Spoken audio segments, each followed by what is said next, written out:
શ્રી કૃષ્ણ, જય માતાજી બધાને. કેમ છો બધા? મજામાં? તમારા બધાનું સ્વાગત છે જોશી ઓફિશિયલ બ્લોગમાં. હું પ્રીતિ ફરીથી તમારું સ્વાગત કરું છું જોશી ઓફિશિયલ બ્લોગમાં. આજ સવારે મંદિરે હું દર્શન કરવા માટે ગઈ. હું તો રોજ વહેલી જાઉં છું, આજે પણ વહેલી જ ગઈ હતી સવારે 6:15 વાગે. તો ત્યાં ખબર પડી કે મહારાજજીએ કીધું કે મોબાઈલ ચોરી થઈ ગયો. રાત્રે મંદિરમાં ચોર આવ્યા હતા. હવે એક હતા કે બે ચોર હતા એ કોઈને અંદાજો નથી આવતો, પણ મહારાજ એમ કહે છે કે એમનો મોબાઈલ એમના તકિયા નીચે હતો, તો એમનો મોબાઈલ પણ ચોરી થઈ ગયો. અને શિવજીનું મંદિર જે બંધ હતું, જે મંદિરને તાળા લાગેલા હતા, એ મંદિરમાં એ કઈ રીતે ઉપરથી ઉતરીને આવ્યો? ઉપર થોડું જગ્યા ખુલ્લી છે, કઈ રીતે ઉતરીને આવ્યો કોઈને કંઈ એવું સમજાતું નથી. પણ મહારાજને પૂછ્યું ત્યારે આવા બધી વાતની ખબર પડી. એટલે એમ કેટલો ટાઈમ ઓલો છે કે અત્યારે માણસો મંદિરને પણ નથી છોડતા. મંદિર એમ લાગે કે ચલો અહીંયા કોઈ નથી, ખાલી જાય એમ. એ લોકો એમ જ સમજે છે કે ભગવાન છે એટલે કંઈ થશે નહીં, એમ કે બીજા કોઈ જોવાવાળું તો કોઈ છે નહીં, પણ ભગવાન જ બધું જોવે છે. ત્યાં માતાજી બેઠા છે, એ પણ આવનારને જોવે છે, એ કોણ આવે છે, શું કરે છે. તો મંદિરમાં પણ આ બીજી વખત આવી રીતે આ ઘટના બની છે ચોરીની. પહેલાં થોડા દિવસ પહેલાં પણ આવી જ રીતે કંઈ ચોરીની ઘટના બની હતી, અને કાલ રાત્રે પણ આ ઘટના એવી થઈ છે. પોલીસ કમ્પ્લેન તો કરી છે, પણ હવે જોઈએ આગળ શું થાય છે. મહારાજનો મોબાઈલ હાથમાં આવે છે એમને કે નહીં તો એમને નવો મોબાઈલ તો મળવાનો જ છે પાછો. અને આ છે અમારી જોયલ, જે રોજ મંદિરે આવે છે અને હર હર મહાદેવ કે મહાદેવ આપણે કહીએ એટલે એ પણ હાથ ઊંચો કરીને બોલે છે. તો જો તમે પણ એના નખરા કેવા મસ્ત મજાની બધી સ્ટાઈલો કરે છે.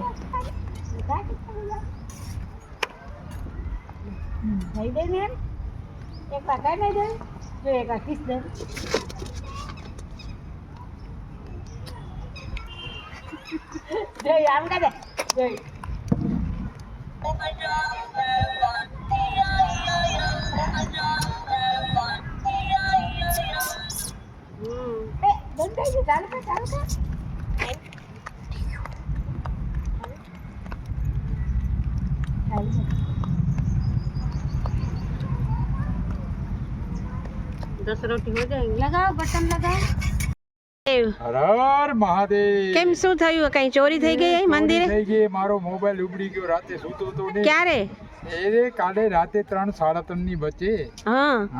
તો તમને ખબર ન પડી જરા તકિયા નીચેથી? નકા તો હું મારત નહીં. લાકડી રાખી દીધો? ભાઈ હોય જ ના આપણા કને. અચ્છા. હા. અને બીજું મંદિરમાંથી શું કઈ ચોરી થયું? પેન ડ્રાઈવ ઉતારી ગયો મંદિરમાંથી ચડીને અંદર. અંદર પણ કેવી રીતે ઉતર્યો? શિવની જગ્યા આવે ને ઉપર જવાની જગ્યામાંથી જલધારા સાંકરમાંથી ઉતરી ગયો તો નીચે. અચ્છા. પાછો એમાંથી ચડી ગયો ઉપર. તો કોઈ કમ્પ્લેન ગયા હતા બીજા લોકો, પણ હવે કાંઈ હજી મળ્યું નથી હજી. એમ તમને નવો મોબાઈલ મળશે ને હવે? હવે તો એ તો ભગવાનને ખબર મળશે. મહાદેવ જ અપાવશે તમને નવો મોબાઈલ. નહીં જો આમ જો સંધ્યા કેવી સરસ ખીલે છે જો અત્યારે. મનીષા જો એને સામને. સારું ચાલો મહાદેવને પ્રાર્થના કરીએ કે તમારો મોબાઈલ જલ્દીથી મળી જાય, અથવા તો કોઈ એવો દાતા જાગે કે તમને મોબાઈલ લઈ આપે નવો સરસ. બરાબર ને? હપ્તે ભલે લેવા. મહાનગરપાલિકા દ્વારા એક નોટિસ આપવામાં આવી છે આખા ગાંધીધામમાં. જેમ કે એમ તો ઘણી બધી દુકાનો માટે અને ઘરો માટે પણ પહેલાં જે મેઇન એરિયા હતા જ્યાં રોડ બનવાના છે ત્યાં પણ નોટિસ આપી છે, ને ત્યાં પણ બધી દુકાનો થોડી તૂટી ગઈ છે. અને હવે એરિયા વાઇઝ બધાને નોટિસો આપવામાં આવે છે. તો અમારા એરિયામાં પણ 2-3 દિવસ પહેલાં નોટિસ આપી ગયા છે કે ભાઈ વધારાની જે જગ્યાઓ અંદર લીધેલી છે એ બધી દબાણ દૂર કરવાના છે, અને તોડફોડના કામ બધે ચાલુ છે. તો બધા માટે એક આ દુઃખની વાત છે, કેમ કે આટલા ટાઈમથી બધા જે પોતાએ ઝાડ કે મોટા મોટા વૃક્ષો અને કુંડાઓ ગાર્ડન જે બનાવેલું છે તો એ હવે બધું હટાવવું પડશે ત્યાંથી. એ ગાર્ડનની જગ્યા પણ હટશે, અને ગાર્ડન વગર પણ જેમણે જે જગ્યાઓ અંદર કવર કરેલી છે એ જગ્યા પણ પોતાની રીતે જ તોડીને દૂર કરવાની છે પોતાનાથી. તો આ કામ આખા એરિયામાં અહીંયા ચાલુ છે. અમારે પણ અમારી લાઈનમાં પણ 2-3 દિવસ પહેલાં બધાને નોટિસ મળી છે બધાને. તો સ્વૈચ્છિક રીતે બધા પોતપોતાની રીતે આ કામ કરાવે છે. એટલે બહુ મોટી થોડીક તકલીફવાળી વાત છે કે આ બધું કરવું થોડું કામ અઘરું છે, પણ બધાને કરવાનું છે. અને બધા એમ કે સ્વૈચ્છિક રીતે તોડફોડનું કામ બધા પોતે કરે છે, અને નવું બાંધકામ જેટલું એરિયા વાઇઝ જે પોતાના અંડરમાં આવે છે જે પ્લોટમાં એ બધું નવું બાંધકામ પાછું ફરીથી પોતે બધા કરાવે જ છે. તો ચાલો તમને બતાવું કે આજે ઘરમાં શું શું કામ થયું છે, કારણ કે આજકાલ એક કામ બધાના ઘરે, કડિયા કામ કહીએ જેને બધાના ઘરે ચાલુ છે. એક નોટિસ આવી છે મહાનગરપાલિકા દ્વારા, હવે ગાંધીધામ મહાનગરપાલિકા બની ગયું છે, તો દબાણ હટાવની ઝુંબેશ એ લોકોએ ચાલુ કરી છે.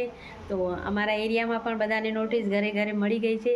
બધાએ પોતપોતાના જે વધારાની જગ્યાઓ જે ગાર્ડન માટેને જે બનાવેલી હતી એ બધાને તોડવાની છે. તો બધા લાઈનમાં આખી એમ કહીએ કે એરિયામાં અમારા બધા પોતપોતાના ઘર પાસેની જે વધારાની જગ્યાઓ હતી એ તોડે છે અને નવું બાંધકામ ચાલુ થાય છે.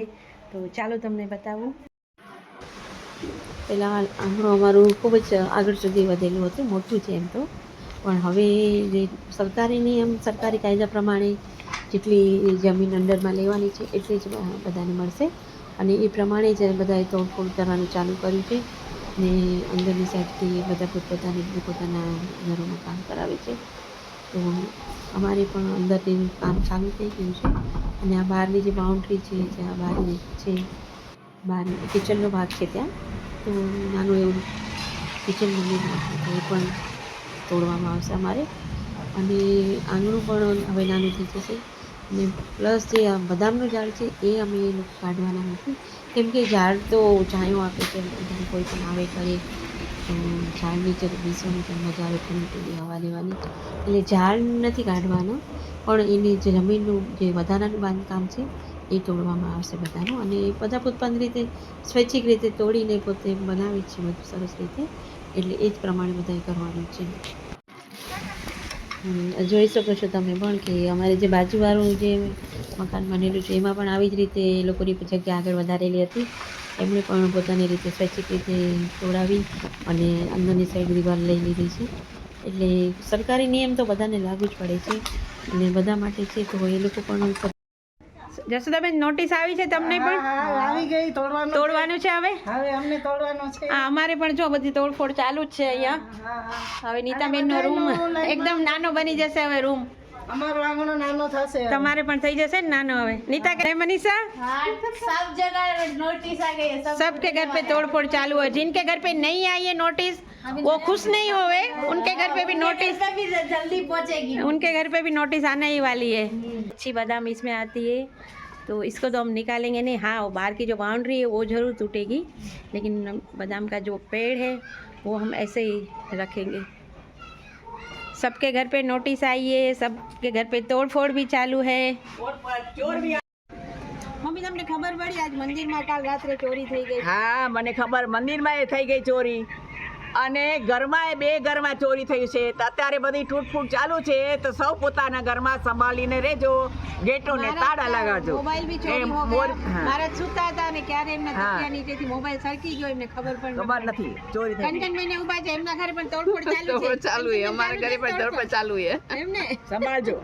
એમને પણ સરસ ગેટ બની જશે બીજો મસ્ત એકદમ. એટલે હું જોઈ આવી આજે ત્યાંથી નીકળી હતી ત્યારે, મેં આમને પણ કામ ચાલુ થઈ ગયું છે. સપનાનગરનો કોઈ એવો એરિયા કદાચ બાકી નથી કે જ્યાં તોડવાનું કામ ચાલુ ન હોય. અને મસ્ત લેબરોને કામ પણ ફટાફટ મળે છે. લેબર ગોતવા પણ મુશ્કેલ થઈ પડે છે ઘરે માટે, કે કામ કરાવવું હોય તો કોને આપણે બોલાવીએ એવી રીતે. તો જોઈએ હવે આગળ કેટલું તોડફોડ થાય છે.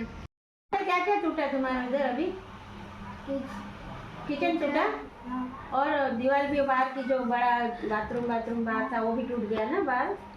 अभी रूम छोटा हो गया होगा, फिर से काम शुरू हुआ है तो ये सब टूटा, उसके बाद काम चालू किया ना वापस, तो अभी रूम इतना छोटा हो गया कि ऐसे ही पहले जितना ही है, पहले से छोटा हो गया ना.